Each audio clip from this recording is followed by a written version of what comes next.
Hello everyone, आज हम देखेंगे क्लास 12 का मैट्रिक्स जो कि हमारा चैप्टर 3 होगा और ये हमारा लेक्चर 4 होगा, लेक्चर 4 और लेक्चर 3 हमने किया हुआ है, जिसका लिंक जो है हमारे डिस्क्रिप्शन बॉक्स में अवेलेबल है या फिर उसका जो वीडियो है हमारे प्लेलिस्ट में अवेलेबल है, तो आप उस वीडियो को वहाँ से देख सकते हैं। तो लेक्चर नंबर 4 में हम देखेंगे मल्टीप्लिकेशन ऑफ मैट्रिक्स। इसमें हम मल्टीप्लिकेशन ऑफ मैट्रिक्स देखेंगे, ये क्या होता है, कैसे होता है, इसकी प्रॉपर्टीज़ को भी पढ़ेंगे और कुछ एग्जाम्पल्स को भी सॉल्व करेंगे।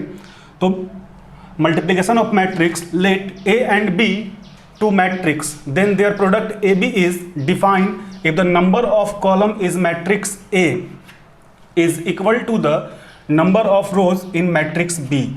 यानी जनरल फॉर्म में यदि हम समझे तो यहाँ पे हम लेट किए हुए A equal to A I j और इसका जो ऑर्डर है वो m बाई n का है, और B equal to b i j और इसका जो ऑर्डर है m into n into p. तो सबसे पहले आपको ये समझना पड़ेगा कि इसको हम लोग रो बोलते हैं और ये कॉलम है, इसका ये रो है और ये कॉलम है, यानी ये m बाई n ऑर्डर में है और ये n बाई p ऑर्डर में है। तो इसका कॉलम इसके रो के यदि इक्वल हो जाए तब हम मल्टीप्लिकेशन जो होता है उसको अप्लाई कर पाएंगे। अगर से इसका कॉलम और इसका रो इक्वल नहीं हो तब हम मल्टीप्लिकेशन की प्रॉपर्टी नहीं लगा सकते हैं।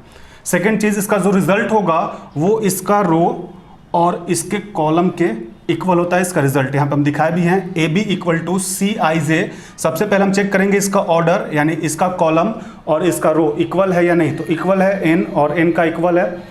अब अगेन इसका रो और इसका कॉलम जो है हमें रिजल्ट देगा, तो एक हम ए बी ले लिए, इसको मल्टीप्लिकेशन करने पे सी equal to C I j, और इसका रो देखिए एम है और इसका कॉलम पी है, तो यही हमारा रिजल्ट होगा। आप पहले इतने पार्ट को नोट कर ले, उसके बाद एग्जांपल देते हैं। अब इसको हम समझेंगे कुछ एग्जांपल के थ्रू, तो एग्जांपल लेते हैं एक एग्जांपल नंबर फर्स्ट। यहाँ पे हम एक ले लेते हैं 2 3 4 2, और इसका जो ऑर्डर होगा इसको ए कर लेते हैं, ए इक्वल टू ऑर्डर जो है 2 रो और 2 कॉलम है, यानी 2 बाई 2। एक और हम लेते हैं बी इक्वल टू 3 4 5 6 7 8 4 2 0, कुछ ऐसा ले लिए। और इसका जो ऑर्डर है 1 2 3, 3 रो है और 1 2 3 कॉलम है। तो हमने सबसे पहले आपको बताया था कि इसका कॉलम और इसका रो इक्वल होना चाहिए, यानी ये देखिए इक्वल नहीं है, इसका जो मल्टीप्लिकेशन प्रॉपर्टी होगा वो नहीं हो पाएगा, ये गलत है। अगेन ए इक्वल टू यदि हम लेते हैं 2 3 4 2, और b इक्वल टू हम ले लेते हैं 2 5 4 6 और 3 4, कुछ ऐसा ले लेते हैं। तो यहाँ पे 2 रो हैं और 1 2 3 कॉलम है, यानी 2 बाई 3 का है, और इसका जो है 2 रो और 2 कॉलम है, यानी 2 बाई 2। तो सबसे पहले इसका कॉलम और इसका रो हम चेक करेंगे, तो 2 और 2 है, तो यहाँ पे जो हमारा मल्टीप्लिकेशन की प्रॉपर्टी है वो पॉसिबल है, और जो रिजल्ट होगा इसका रो और इसके कॉलम के इक्वल होगा, यानी 2 बाई 3 का हमारा रिजल्ट होगा। रिजल्ट जो होगा हमारा 2 बाई 3 का होगा। तो सबसे पहले तो हमें ये समझना पड़ेगा कि 2 बाई 3 में क्या क्या होगा, यानी 2 रो, तो यहाँ पे हम कर लेते हैं A1 A11 A12, और 3 कॉलम होना चाहिए। 2 रो हो गया, 3 कॉलम होना चाहिए, 1 2 3, यानी A12 A13 A21 होगा, यहाँ पे A21 A22 A23, यानी कुछ इस टाइप का रिजल्ट होगा। तो हम मल्टीप्लिकेशन करते हैं, यहाँ पे ए बी इक्वल टू हमारा हो जाएगा, सबसे पहले मल्टीप्लिकेशन हम किसको करते हैं, तो इसका कॉलम इसका रो और इसका कॉलम, हम इस तरीके से कुछ मल्टीप्लिकेशन करते हैं। यानी फर्स्ट हमें चाहिए A11, फर्स्ट का रो और सेकंड का फर्स्ट कॉलम, यानी 2 में मल्टीप्लाई करेंगे 2 से, अगेन फिर प्लस करेंगे, 4 में मल्टीप्लाई करेंगे 5 से, फिर A12 यानी फर्स्ट का रो सेकंड का कॉलम, फर्स्ट रो, यानी ये हो जाएगा 2 इंटू सेकेंड का कॉलम हमारा ये है 4 प्लस 4 इंटू 6, अगेन 1 3, यानी first row and third column, फिर फर्स्ट रो लेंगे और इसका थर्ड कॉलम हमारा ये होगा, यानी इसको हम करेंगे 2 multiply 3 plus 4 multiply 4, again second row first column, यानी सेकेंड रो इसका ये है और फर्स्ट कॉलम ये है, यानी 3 multiply 2 plus 2 multiply 5। Again second row second column, यानी सेकेंड रो और second column 3 multiply 4 plus 2 multiply 6। Again second row third column, यानी सेकेंड रो हमारा जो है यही है 3 मल्टीप्लाई 3 प्लस 2 मल्टीप्लाई 4। तो अभी हम जो है इस तरीके से कुछ मल्टीप्लिकेशन करेंगे और ये हमें सपोर्ट करेगा। बाद में जब हमें आ जाएगा बनाने तो इसको हम स्किप कर देंगे। अब इसका हम जो रिजल्ट होगा हम यहाँ पे लिख लेते हैं, ए बी इक्वल टू हमारा हो जाएगा 2 में 2 से मल्टीप्लाई करेंगे 4 और 4 में 4 प्लस 4 में 5 से मल्टीप्लाई करेंगे 20, 3 में 2 से मल्टीप्लाई करेंगे 6 और 6 और 10 ये हो जाएगा। 4 में 2 से मल्टीप्लाई कराएंगे 8 और 24।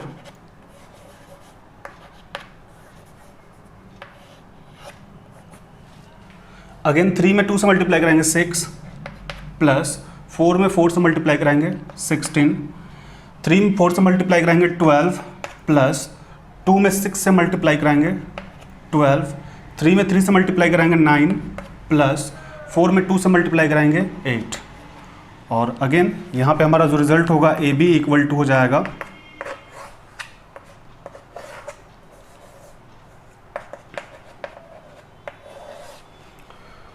20 और 4 24, 10 और 6 16, 24 और 8 32, 12 और 12 24, इसको थोड़ा सा और बड़ा कर लेते हैं, 16 और 6 हमारा हो जाएगा 22 और 9 और 8 17। और इसका जो रिजल्ट है हमारे पास 1 2 रो हैं और 3 कॉलम 1 2 3 यानी 2/3 का। और हमने आपको पहले ही बताया था कि जो उसका रिजल्ट होगा 2/3 का होगा, तो आप इतने पार्ट को पहले नोट डाउन कर लें। अब हम देखेंगे properties of multiplication of matrix. तो properties of multiplication of matrix में फर्स्ट हम देखेंगे एसोसिएटिव लॉ। एसोसिएटिव लॉ में क्या होता है, the associative law of any 3 matrix. यहाँ पे 3 मैट्रिक्स होना चाहिए ए बी सी, और यहाँ पे हम 3 मैट्रिक्स लिए भी हैं, A equal to 1 2 3 4, B equal to 1 2 और सी इक्वल टू 3 4। तो वी हैव हमारे पास होगा A B into C equal to A into B C wherever both side of the equality are defined. और जब हम इस रूल को फॉलो करेंगे, ऐसे हम मल्टीप्लाई कराएंगे एसोसिएटिव करके, तो हमें दोनों का जो है इक्वलिटी फाइंड होना चाहिए। इक्वलिटी डिफाइन हो गया तो फिर ये रूल जो है फॉलो करेगा। तो सबसे पहले हम देखते हैं A B into C and A into B C. तो सबसे पहले हम ए बी निकालते हैं।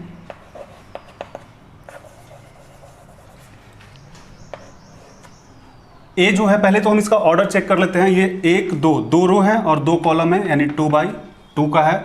और यहाँ पे ये जो है 2 रो और 1 कॉलम, यानी ये 2/1 का है।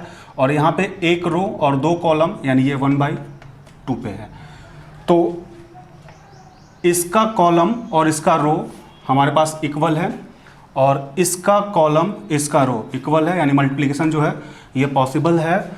तो सबसे पहले हम ए बी निकालते हैं। A B 1 2 3 4 and B 1 2 into C जो है हमारे पास 3 4 है, एंड ए जो है 1 2 3 4 एंड बी सी जो है बी 1 2 3 4। अब इसको मल्टीप्लाई कराएंगे तो इनका रो और इनका कॉलम, यानी 1 मल्टीप्लाई 1 प्लस 3 मल्टीप्लाई 2। फिर अगेन इसका रो, इसका तो पहले हम रिजल्ट देख लेते हैं क्या होगा। इसका जो रिजल्ट आएगा 2 और 1 में आएगा, यानी इसका रो और इसका कॉलम, यानी 2/1 का रिजल्ट आना चाहिए, जहाँ पे 2 रो होगा और 1 कॉलम होगा। तो अगेन हम देख लेते हैं इसका रो और इसका कॉलम, यानी 2 multiply 1 plus 4 multiply 2 into 3 4 equal to 1 2 3 4 और इसको हम मल्टीप्लाई कराएंगे तो इसका पहले हम रिजल्ट देख लेते हैं क्या होगा। एक कॉलम और एक रो, यानी पॉसिबल है, यानी इसका जो रिजल्ट होगा 2 रो और 2 कॉलम, यानी 2/2 का होगा रिजल्ट इसका। तो इसका रो और इसका कॉलम यानी 1 इंटू 3, फिर अगेन इसका रो इसका कॉलम यानी 1 इंटू 4, अगेन इसका रो और ये कॉलम यानी 2 इंटू 3 और 2 इंटू 4। तो पहले आपको इतने पार्ट को नोट करना पड़ेगा, उसके बाद हम इसको आगे बढ़ेंगे। तो यहाँ पे ये मैट्रिक्स का सिंबल होगा, आप इतने पार्ट को पहले नोट कर लें। अब हम आगे इसको सॉल्व करेंगे तो ये जो हमारा मैट्रिक्स है, यहाँ पे मैट्रिक्स का सिंबल होगा, ये हो जाएगा 1 में 1 से मल्टीप्लाई कराएंगे 1 प्लस 3 में 2 से मल्टीप्लाई कराएंगे 6 एंड 2 में 1 से मल्टीप्लाई कराएंगे 2 प्लस 4 में 2 से मल्टीप्लाई कराएंगे 8 3 4 इक्वल टू 1 2 3 4 एंड ये जो हमारा मैट्रिक्स है ये हो जाएगा 3 में 1 से कराएंगे 3 एंड 2 में 2 से कराएंगे 2 में 3 से कराएंगे तो 6, 1 में 4 से कराएंगे 4 और 2 में 4 से कराएंगे तो 8। अगेन फिर हमें इसे मल्टीप्लाई करना होगा, या पहले इसको सॉल्व कर लेते। 6 1 7 हो जाएगा और 8 2 10 और ये हो जाएगा हमारा 3 4 इक्वल टू 1 2 3 4 3 6 4 8। अब इसके बाद हम देखेंगे इसका जो ऑर्डर है 2 रो है और 1 कॉलम है यानी 2/1, और इसका जो ऑर्डर है 1 रो और 2 कॉलम यानी 1/2। यहाँ पे 2/2 है, 2 रो और 2 कॉलम, यहाँ पर भी 2/2 है, 2 रो 2 कॉलम। तो सबसे पहले हम देख लेते हैं इसको हटा के इनका मल्टीप्लिकेशन पॉसिबल है या नहीं है। इनका कॉलम और इनका रो सेम है यानी पॉसिबल है, और इनका कॉलम इनका रो ये भी पॉसिबल है। इनका जो रिजल्ट होगा 2/2 का होगा, इनका रो और इनका कॉलम ये भी 2/2 में रिजल्ट होगा। तो मल्टीप्लिकेशन कर लेते हैं फर्स्ट रो एंड यहाँ पे कॉलम, यानी 7 में मल्टीप्लाई करेंगे 3 से, अगेन 10 में मल्टीप्लाई कराएंगे 3 से, 7 में मल्टीप्लाई कराएंगे 4 से एंड 10 में मल्टीप्लाई कराएंगे 4 से इक्वल टू, यहाँ पे पहले इधर से रो और इधर से कॉलम यानी 1 × 3 प्लस 3 × 6, अगेन ये रो और ये कॉलम यानी 1 × 4 प्लस 3 × 8, अगेन 2 × 3 प्लस 4 × 6 और यहाँ पे हो जाएगा 2 × 4 प्लस 4 × 8। इसको सॉल्व करेंगे तो ये हमारा हो जाएगा 3 में 7 से मल्टीप्लाई करेंगे 21 और ये हो जाएगा 30, ये हो जाएगा 28 और ये हो जाएगा 40। इसको जब हम सॉल्व करेंगे तो ये हमारा हो जाएगा 3 प्लस 18, ये हो जाएगा 6 प्लस 24 और ये हो जाएगा 4 प्लस 24 और ये हमारा हो जाएगा 8 प्लस 32, ये हो जाएगा 21 30 एंड 28 40 इक्वल टू 18 में 3 ऐड करेंगे तो हमारा हो जाएगा 21 और 6 में 24 ऐड करेंगे तो हो जाएगा 30, 24 में 4 ऐड करेंगे 28 एंड 32 में 8 ऐड करेंगे 40। और ये जो है हमारा 2 रो 2 कॉलम यानी 2/2, रिजल्ट देख लीजिए यहाँ पे 2/2 आ रहा था, और ये जो है 2 रो और 2 कॉलम ये भी 2/2। और देख लेते हैं सेम है या नहीं। A11 21, A11 21, A21 30 है, यहाँ पर भी A21 30 है, यहाँ पे A12 28, यहाँ पे 128 28 और यहाँ पे A22 40 और यहाँ पर भी A22 40, यानी इसका जो करस्पॉन्डिंग है वो सारे इक्वल हैं इसके एलिमेंट्स। ये एसोसिएटिव को फॉलो कर रहा है, आप इसको एक बार नोट डाउन कर लें।